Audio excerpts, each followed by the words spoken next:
जय हिंद। आप सभी का स्वागत है जे क्लासेस 05 में। और यदि आप लोग क्लास 11th में हिस्ट्री लिए हैं तो आप लोगों के लिए यह वीडियो बहुत ही इम्पोर्टेंट है, क्योंकि इससे ही आपका क्वेश्चन मिलने का पूरी संभावना है। इसलिए क्वेश्चन नंबर 1 में पूछा गया है कि चंगेज खां की मृत्यु कब हुई। जो चंगेज खां था उसकी मृत्यु कब हुआ था। ऑप्शन नंबर ए में दिया है 1230, ऑप्शन बी में दिया है 1240 ईस्वी, ऑप्शन सी में 1260, ऑप्शन डी में 1227। तो इसका राइट आंसर हो जाएगा, वो हो जाएगा आपका 1227 हो जाएगा। मंगोल सेना की सबसे बड़ी इकाई में कितने सैनिक शामिल थे। मतलब मंगोल का सेना था, उसमें सबसे बड़ी इकाई में कितने सैनिक शामिल थे। तो उसमें सैनिकों की संख्या जो था वो 100 ऑप्शन ए में दिया गया है, ऑप्शन बी में 1000, ऑप्शन सी में 10,000, ऑप्शन डी में 1 लाख।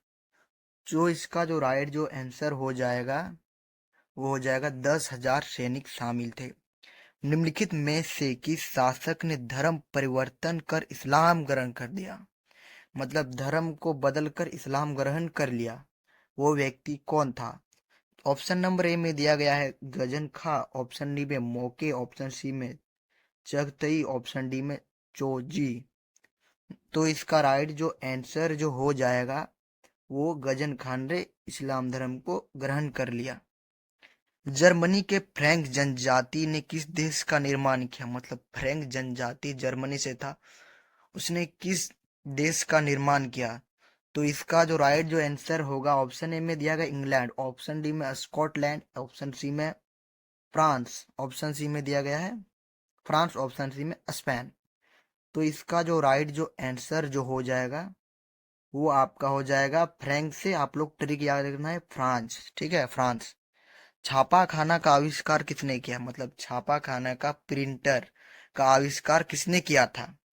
तो ऑप्शन नंबर ए में दिया गया है गुटनबर्ग, ऑप्शन बी में मैकियावेली, ऑप्शन सी में कास्टिलियोनी, ऑप्शन डी में इनमें से कोई नहीं। तो इसका जो राइट आंसर जो हो जाएगा वो गुटेनबर्ग ने ही छापाखाना का आविष्कार किया था, ठीक है। दूरबीन का आविष्कार किसने किया था। मतलब जो दूरबीन होता है उसका जो आविष्कार किसने किया था।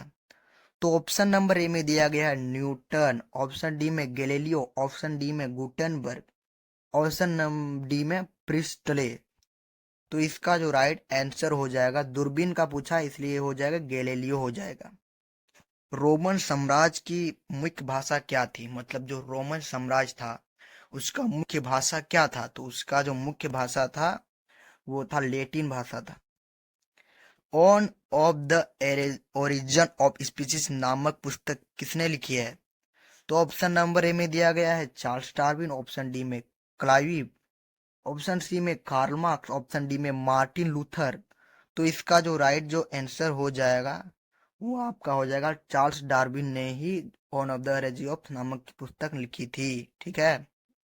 मेसोपोटामिया की पहली ज्ञात भाषा क्या थी। जो मेसोपोटामिया था उसका पहली भाषा क्या था, ज्ञात भाषा।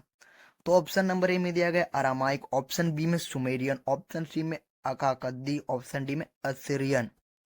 तो इसका राइट आंसर हो जाएगा मेसोपोटामिया का सुमेरियन भाषा था, ठीक है। निम्नलिखित में से प्राचीन सभ्यता कौन सी है। मतलब सबसे पुराना सभ्यता कौन सी है। तो ऑप्शन नंबर ए में दिया गया है मिस्र की सभ्यता, ऑप्शन बी में चीन की सभ्यता, ऑप्शन सी में सिंधु नदी, ऑप्शन डी में मेसोपोटामिया। तो आप लोग का इसका राइट आंसर हो जाएगा वो मेसोपोटामिया हो जाएगा। ऊर नगर कहाँ था। मतलब ऊर का नगर था वो कहाँ था।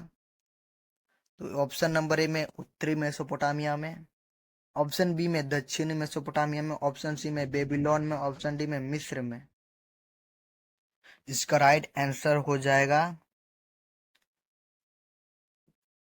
मेसोपोटामिया में, दक्षिणी मेसोपोटामिया में। मेसोपोटामिया कहाँ स्थित है। क्वेश्चन में बारे में पूछा जा रहा है कि मेसोपोटामिया कहाँ स्थित है।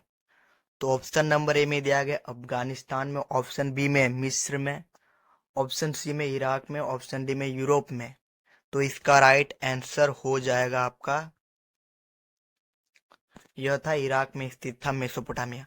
मक्का कहाँ स्थित है? क्वेश्चन नंबर 13 में पूछा जा रहा है कि मक्का कहाँ स्थित है। तो ऑप्शन नंबर ए में दिया है इंग्लैंड में, ऑप्शन बी में यूरोप में, ऑप्शन सी में दक्षिण अफ्रीका में, ऑप्शन डी में अरब प्रायद्वीप में। तो इसका राइट जो आंसर हो जाएगा वह अरब प्रायद्वीप में स्थित है। आज का मानव किस प्रजाति का है? अभी जो मानव है वो किस प्रजाति का है? तो ऑप्शन नंबर ए में दिया गया है होमो सेपियंस, ऑप्शन डी में होमो इरेक्टस, ऑप्शन सी में होमोनिक, ऑप्शन डी में होमो हेबिलस। तो इसका जो राइट आंसर हो जाएगा वो होमो सेपियंस। अभी का मानव किस प्रजाति का है? तो होमो सेपियंस का जाति का है। ठीक है, किसका है? तो होमो सेपियंस।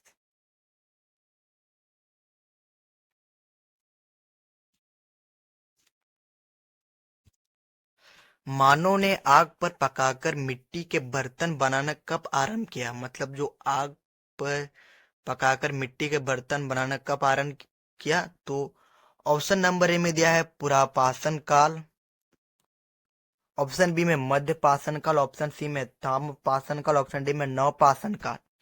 तो इसका जो राइट आंसर जो हो जाएगा वो नवपाषाण काल हो जाएगा। निम्न में से कौन सा पाषाण औजार नहीं है? मतलब जो पाषाण का औजार नहीं है। तो ऑप्शन नंबर ए में दिया गया है गड़ास, ऑप्शन सी में पत्थर का किनारा, ऑप्शन सी में हाथ कुल्हाड़ी। लेकिन मिट्टी के बर्तन वो नहीं हो सकता है। तो इसका राइट आंसर हो जाएगा मिट्टी के बर्तन। मिट्टी के बर्तन औजार नहीं होते हैं। ठीक है, आप लोगों को पता भी होगा।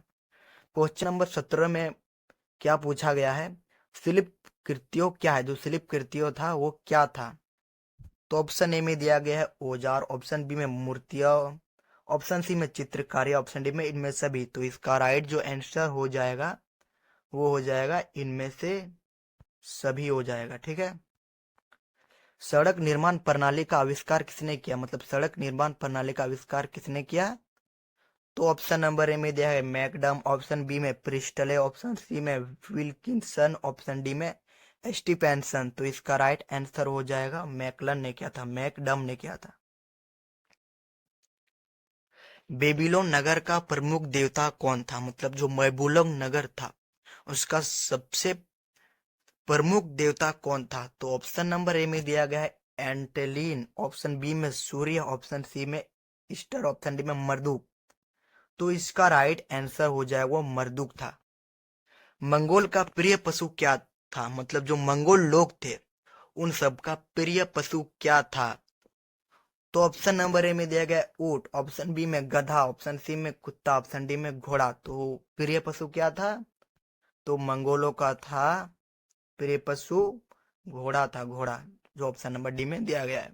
मंगोल कौन थे? जो मंगोल से आप लोग याद रखना है ट्रिक से कि मंगोल से आप लोग याद रखते हैं कि मध्य एशिया का जनजाति। तो ऑप्शन नंबर ए इसका राइट आंसर हो जाएगा। सामंतवाद की छोटी इकाई क्या थी? मतलब सामंतवाद है उसकी छोटी इकाई क्या थी? तो ऑप्शन नंबर ए में दिया है ड्यूक, ऑप्शन बी में राजा, ऑप्शन सी में नाइट, ऑप्शन डी में इनमें से कोई नहीं। तो इसका जो राइट आंसर हो जाएगा वो नाइट था। क्वेश्चन नंबर 23 में पूछा जा रहा है कि टीथ क्या था? मतलब जो टीथ है वो क्या था? तो टीथ एक प्रकार का कर था, मतलब टीथ चर्च को दिए जाने वाला कर था। तो ऑप्शन नंबर ए इसका राइट आंसर हो जाएगा। समाजवाद की अधिकतम नहीं है, मतलब समाजवाद है उसके अधिक्रम नहीं है, कौन नहीं है? तो ऑप्शन नंबर डी ए में दिया गया है राजा, ऑप्शन बी में ड्यूक, ऑप्शन सी में नाइट, ऑप्शन ए में किसान। तो कौन नहीं है? तो नाइट नहीं है। ईसाई धर्म का प्रथम पोप किसे माना जाता है? मतलब जो ईसाई धर्म का प्रथम पोप किसे माना जाता है? तो ऑप्शन नंबर ए में दिया है ग्रिगोरी, ऑप्शन बी में पोल, ऑप्शन सी में पायस, ऑप्शन सी में इनोसेंट। तो इसका राइट आंसर जो हो जाएगा वो हो जाएगा ग्रिगोरी। ईसाई धर्म के प्रथम पोप किसे मानते हैं हम लोग? तो ग्रिगोरी को मानते हैं। पुनः जागरण किस देश में प्रारंभ हुआ है? मतलब जो पुनः जागरण है वो किस देश में प्रारंभ हुआ है? तो ऑप्शन नंबर ए में दिया गया है इंग्लैंड, ऑप्शन बी में दिया गया है इटली, ऑप्शन सी में फ्रांस, ऑप्शन सी में जर्मनी। तो इसका राइट जो आंसर हो जाएगा पुनः जागरण इटली से प्रारंभ हुआ है। कहाँ से? इटली से। द लास्ट स्पेसर ऑफ की रचना किसने किया था? तो किसने किया था? तो ऑप्शन नंबर ए में क्या है? दाते। ऑप्शन सी में माइकल एंजेलो। ऑप्शन सी में राफेल। ऑप्शन सी में लियोनार्डो द विंची। तो इसका जो राइट आंसर हो जाएगा लियोनार्डो द विंची हो जाएगा। ठीक है। किस देश का नाम एक पेड़ के नाम पर पड़ा? मतलब वो कौन सा देश था जिसका नाम एक पेड़ के नाम पर पड़ा? तो ऑप्शन नंबर में जो है स्पेन। ऑप्शन बी में पेरू। ऑप्शन सी में ब्राजील। ऑप्शन सी में मैक्सिको। तो 28 का जो आंसर हो जाएगा वो ब्राजील था। ब्राजील का जो नाम था वो एक पेड़ के नाम पर पड़ा था। ठीक है। समुद्र